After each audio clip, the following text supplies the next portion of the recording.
আবারও ইসরায়েলের কয়েকটি অবস্থানে ভয়াবহ রকেট হামলা চালিয়েছে হিজবুল্লাহ। আরো বিস্তারিত জানিয়ে দিব। এদিকে হিজবুল্লাহর সদর দপ্তরে ইসরায়েলের ভয়াবহ বিমান হামলা। এবার ইসরায়েলের বিরুদ্ধে একসঙ্গে লড়াইয়ের ঘোষণা সব প্রতিরোধ ফ্রন্টের। এদিকে জাতিসংঘ মঞ্চে নেতানিয়াহু উঠতেই ওয়াকআউট করলেন বিশ্ব নেতারা। আরো জানিয়ে দিব, এবার বিদ্রোহীদের দখলে মিয়ানমারের বড় এলাকা। এদিকে স্বাধীন ফিলিস্তিনি রাষ্ট্র প্রতিষ্ঠায় জোট গঠনের ঘোষণা সৌদির। এবার লেবাননে সর্বাত্মক যুদ্ধ শুরু হলে ইরান বসে থাকবে না, হুঁশিয়ারি ইরানের। এবং সর্বশেষে জানিয়ে দিব, এদিকে যুক্তরাষ্ট্রের ক্ষমতার পালাবদল নিয়ে চরম অনিশ্চয়তায় জেলেনস্কি। শুনছিলেন সংবাদ শিরোনাম, এখন বিস্তারিত। তবে তার আগে অনুরোধ থাকবে, এই ভিডিওতে একটি লাইক দিন এবং কমেন্টস করে জানিয়ে দিন আপনি কোন জেলা থেকে বা কোথায় থেকে আমাদের সাথে যুক্ত রয়েছেন। এবং সংবাদের সর্বশেষ গুরুত্বপূর্ণ আপডেট পেতে চ্যানেলটি সাবস্ক্রাইব করে আমাদের সঙ্গেই থাকুন। এবার ইসরায়েলের কয়েকটি অবস্থানে হিজবুল্লাহর ভয়াবহ রকেট হামলা। লেবাননের সশস্ত্র গোষ্ঠী হিজবুল্লাহ ইসরায়েলের কয়েকটি অবস্থানে রকেট হামলা চালিয়েছে। হিজবুল্লাহ এক ঘোষণায় জানায় যে লেবাননের শহর ও সাধারণ মানুষের উপর ইসরায়েলের বর্বর আক্রমণের জবাব হিসেবেই এই হামলা চালানো হয়। হিজবুল্লাহ জানিয়েছে তারা গ্যালিলির নিম্ন অঞ্চলীয় এলাকা ইলানিয়া, মৌসাব এবং হাইফা জেলার কিরিয়াত আতাতে ফাদি অন রকেট দিয়ে হামলা চালিয়েছে। ফাদি অন একটি 220 মিলিমিটার ক্যালিবার রকেট যা মাল্টিপল রকেট লঞ্চার থেকে ছোড়া হয় এবং এর সর্বোচ্চ পাল্লা 80 কিলোমিটার। লেবাননের আল মায়াদিন টেলিভিশন চ্যানেল জানায়, শুক্রবার দক্ষিণ লেবানন থেকে দখলকৃত ফিলিস্তিনি ভূখণ্ডের দিকে মধ্যম পরিসরের রকেট ছোড়া হয়েছে। এ বিষয়ে ইসরায়েলি সামরিক বাহিনীর মুখপাত্র জানান, লেবানন থেকে 10টি রকেট হাইফায় আঘাত হানে, যার ফলে উত্তর উপকূলীয় শহর ও আশেপাশের এলাকাগুলোতে সাইরেন বেজে ওঠে। হিব্রু ভাষার মিডিয়া হারেস জানায়, উত্তর ইসরায়েলের হাইফা, আক্কা, টিবোসিয়াস, গোলান হাইটস এবং জর্ডান ভ্যালি এলাকায় একাধিক সতর্ক সাইরেন শোনা গেছে এবং হাইফায় কয়েকটি রকেট আঘাত হেনেছে, যা কিছু লোকের আহত হওয়ার কারণ হয়েছে। এদিকে হিজবুল্লাহর সদর দপ্তরে ইসরায়েলের ভয়াবহ বিমান হামলা। লেবাননের রাজধানী বৈরুতে হিজবুল্লাহর সদর দপ্তর লক্ষ্য করে ভয়াবহ বিমান হামলা চালিয়েছে দখলদার ইসরায়েলি বাহিনী। ইসরায়েলি সংবাদ মাধ্যম টাইমস অফ ইসরায়েল প্রতিবেদনে বলা হয়েছে, হিজবুল্লাহ প্রধান হাসান নাসরুল্লাহর অবস্থান লক্ষ্য করে এই হামলা চালানো হয়। যদিও বিভিন্ন সূত্রের দাবি হামলায় অক্ষত আছেন হিজবুল্লাহ প্রধান। আন্তর্জাতিক বিভিন্ন গণমাধ্যমের প্রতিবেদনে বলা হয়েছে, শুক্রবার স্থানীয় সময় বিকেলে দক্ষিণ অঞ্চলীয় হারিতিরিক এবং দাহিয়ে এলাকায় লক্ষ্য করে কমপক্ষে 15টি মিসাইল সহ নতুন ধরনের বোমা ছোড়ে তেল আবিব। ব্যাংকার বাস্টার নামক ওই বোমার ওজন প্রায় 5000 পাউন্ড, যার আঘাতে পুরোপুরি মাটিতে মিশে যায় অন্তত ডজন খানেক আবাসিক ভবন। ইসরায়েলি বাহিনীর দাবি, হিজবুল্লাহর মূল হেডকোয়ার্টার লক্ষ্য করে বোমা ফেলা হয়েছে। স্থানীয় গণমাধ্যমের দাবি, টার্গেটে ছিলেন হিজবুল্লাহ প্রধান হাসান নাসরুল্লাহ। আইডিএফ মুখপাত্র ড্যানিয়েল হাগারি বলেছেন, হিজবুল্লাহর ক্ষমতা আর তাদের কমান্ডারদের চিহ্নিত করতে ইসরায়েলি বাহিনী তাদের হেডকোয়ার্টার লক্ষ্য করে হামলা চালিয়েছে, যেটি দক্ষিণ লেবাননের আবাসিক এলাকায় অবস্থিত। আমাদের এই হামলায় নির্ভুল এবং সুনির্দিষ্ট ছিল। এবার ইসরায়েলের বিরুদ্ধে একসঙ্গে লড়াইয়ের ঘোষণা সব প্রতিরোধ ফ্রন্টের। গাজা যুদ্ধে প্রতিরোধকামী সংগঠনগুলো যেমন ঐক্যবদ্ধ হয়ে তেল আবিব শাসক গোষ্ঠীর বিরুদ্ধে রুখে দাঁড়িয়েছে, তেমন ভাবে লেবাননে ইহুদিবাদী ইসরায়েলি বাহিনীর বড় আকারের হামলা শুরু হওয়ার পর আবারও এই অবৈধ আগ্রাসী শাসক গোষ্ঠীর বিরুদ্ধে ঐক্য ফ্রন্ট গঠন করেছে তারা। তেল আবিবে ইয়েমেনি প্রতিরোধকামীদের ক্ষেপণাস্ত্র হামলার পর 2 মিলিয়নেরও বেশি ইহুদিবাদী বসতি আশ্রয় কেন্দ্রের দিকে ছুটে আসে এবং বেন গুরিয়ন বিমানবন্দরও বন্ধ ঘোষণা করা হয়। দখলদার সেনাবাহিনী স্বীকার করেছে যে ইয়েমেন থেকে ছোড়া অন্তত একটি ব্যালিস্টিক ক্ষেপণাস্ত্র তেল আবিবের উপর আঘাত হেনেছে এবং কমপক্ষে 17 জন ইহুদিবাদী এতে আহত হয়েছে। হিব্রু মিডিয়ার রিপোর্ট অনুযায়ী তেল আবিব আশ্রয় কেন্দ্রে পালিয়ে আসা বসতি স্থাপনাকারীদের ভিড়ের কারণে বেশ কয়েকজন আহত হয়েছেন।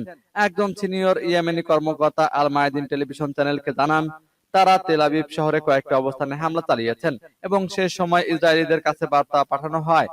তিনি ইসরায়েলি দখলদারদের কাছে বার্তা পাঠান যে শত্রুরা যেন অধিকৃত জাফাকে অনিরাপদ মনে করে। ইয়েমেনে আনসারুল্লাহ নেতা আব্দুল মালিক আল হুতি তার বক্তৃতায় বলেছেন যে ফিলিস্তিনকে সমর্থনের অংশ হিসেবে আমরা এই সপ্তাহে 39টি ব্যালিস্টিক ক্ষেপণাস্ত্র এবং ড্রোন দিয়ে অভিযান শুরু করেছি এবং যতক্ষণ গাজা আক্রমণ অব্যাহত থাকবে ততক্ষণ পর্যন্ত সমস্ত প্রতিরোধ ফ্রন্ট সম্মিলিতভাবে তারা তাদের কার্যক্রম চালিয়ে যাবে। এদিকে জাতিসংঘ মঞ্চে নেতানিয়াহু উঠতেই ওয়াকআউট করলেন বিশ্ব নেতারা। জাতিসংঘের সাধারণ পরিষদের অধিবেশনে ভাষণ দিয়েছেন ইসরায়েলের প্রধানমন্ত্রী বেনিয়ামিন নেতানিয়াহু। শুক্রবার তিনি ভাষণ দেন।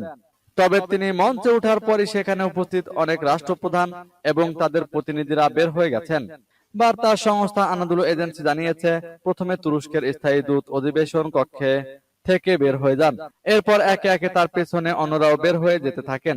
যুদ্ধ অপরাধের অভিযোগে অভিযুক্ত নেতানিয়াহুর ভাষণ প্রত্যাখ্যানে বিশ্ব নেতাদের প্রতি আহ্বান জানিয়েছিল ফিলিস্তিনি সশস্ত্র গোষ্ঠী হামাস। এক বিবৃতিতে গোষ্ঠীটি বলেছে, নেতানিয়াহু 41,000 ফিলিস্তিনিকে হত্যা করেছেন। তার জাতিসংঘে ভাষণ নয়, কারাগারে থাকা উচিত। সংবাদ মাধ্যম আল জাজিরা জানিয়েছে, আরব বিশ্বের প্রতিনিধিরাও নেতানিয়াহুর বক্তব্য প্রত্যাখ্যান করে অধিবেশন কক্ষ থেকে বের হয়ে গেছেন। সাধারণ পরিষদের সরাসরি প্রচারিত অনুষ্ঠানে দেখা গেছে, নেতানিয়াহু বক্তব্য শুরু করার পর অধিবেশন কক্ষের বেশিরভাগই আসনই খালি পড়ে আছে। মিডল ইস্ট মনিটরের প্রতিবেদনে বলা হয়েছে, গাজা যুদ্ধ এবং সম্প্রতি লেবাননে একের পর এক ইসরায়েলি হামলার প্রতিবাদে অনেক রাষ্ট্রপ্রধান ও কূটনীতিবিদরা অধিবেশন কক্ষ থেকে বের হয়ে যান। এবার বিদ্রোহীদের দখলে মিয়ানমারের বড় এলাকা। মিয়ানমারের সামরিক জান্তা 2021 সালে ক্ষমতা দখলের পর দেশটির বিদ্রোহী গোষ্ঠীগুলো বড় আকারের সামরিক সাফল্য পেয়েছে।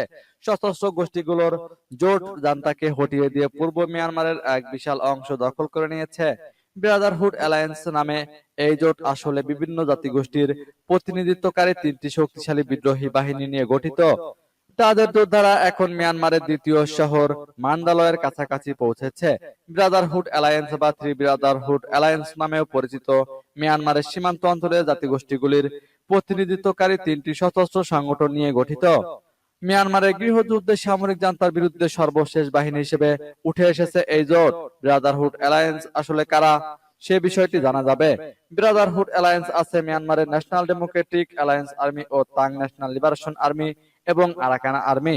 তাং ন্যাশনাল লিবারেশন আর্মি দেশটির পূর্ব দিকে আর আরাকান আর্মি পশ্চিম অঞ্চলের বাহিনী। এদিকে স্বাধীন ফিলিস্তিন রাষ্ট্র প্রতিষ্ঠায় জোট গঠনের ঘোষণা সৌদির। স্বাধীন ফিলিস্তিন রাষ্ট্র প্রতিষ্ঠায় একটি বৈশ্বিক জোট গঠনের ঘোষণা দিয়েছে সৌদি আরব। বৃহস্পতিবার দেশটির পররাষ্ট্রমন্ত্রী প্রিন্স ফয়সাল বিন ফারহান এ ঘোষণা দেন। সৌদি প্রেস এজেন্সির বরাত দিয়ে আনাদুলু এজেন্সির প্রতিবেদনে এ তথ্য জানানো হয়েছে। আনাদুলু জানিয়েছে, স্বাধীন ফিলিস্তিনি রাষ্ট্র প্রতিষ্ঠা এবং দ্বিরাষ্ট্র সমাধান বাস্তবায়নের লক্ষ্যে এই জোট গঠনের ঘোষণা দেওয়া হয়েছে। জোটের লক্ষ্য হবে স্বাধীন ফিলিস্তিন রাষ্ট্র প্রতিষ্ঠায় বিশ্বব্যাপী সমর্থন সংগ্রহ করা।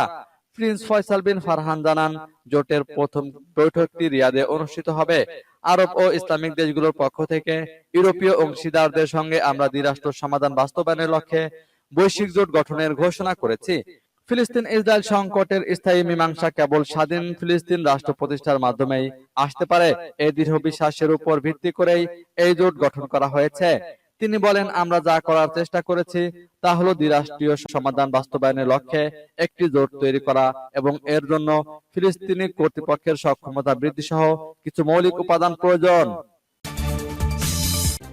এবার লেবাননে সর্বাত্মক যুদ্ধ শুরু হলে ইরান বসে থাকবে না, হুঁশিয়ারি আরাঘসির।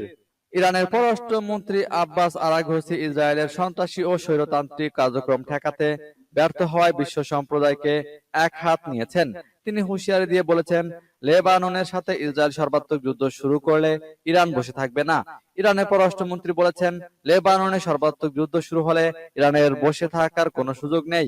নিউ ইয়র্কে ব্রিক্সভুক্ত দেশগুলোর পররাষ্ট্রমন্ত্রীদের সাথে আলোচনার সময় তিনি এ কথা বলেন।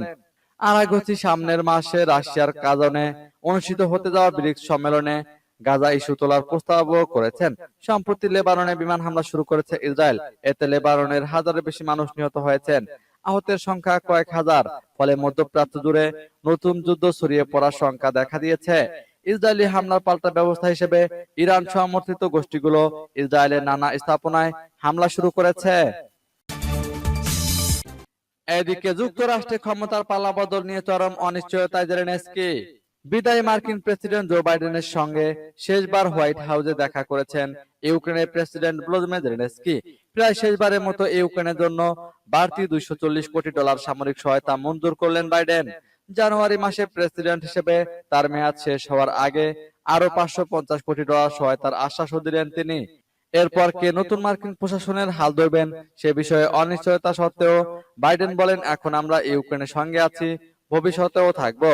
যুক্তরাষ্ট্রের প্রেসিডেন্ট নির্বাচনের ঠিক আগে জেলেনস্কি চরম অনিশ্চয়তার মুখে পড়েছেন। ডেমোক্র্যাট দলের প্রেসিডেন্ট পদপ্রার্থী ও বর্তমান ভাইস প্রেসিডেন্ট কমলা হ্যারিস নির্বাচনে জিতলে ইউক্রেনের জন্য মার্কিন সহায়তা অব্যাহত থাকবে এমন আশ্বাস পেয়েছেন তিনি। কিন্তু রিপাবলিকান দলের পদপ্রার্থী ডোনাল্ড ট্রাম্প আবার হোয়াইট হাউসে প্রবেশ করলে সেই সংহতিতে প্রবল ধাক্কা খাবে সে বিষয়ে কোনো সন্দেহ নেই। ট্রাম্প প্রয়োজনে ইউক্রেনের ভূখণ্ডের কিছু অংশে রাশিয়ার কর্তৃত্ব মেনে নিয়ে আশেপাশের পথে আগানোর ইঙ্গিত দিয়েছেন। হ্যারিস ট্রাম্পের বিরুদ্ধে রাশিয়ার প্রেসিডেন্ট ভ্লাদিমির পুতিনের নীতির প্রতি সমর্থনের অভিযোগ এনেছেন। তার মতে এমন প্রস্তাব বিপজ্জনক ও একেবারেই গ্রহণযোগ্য নয়।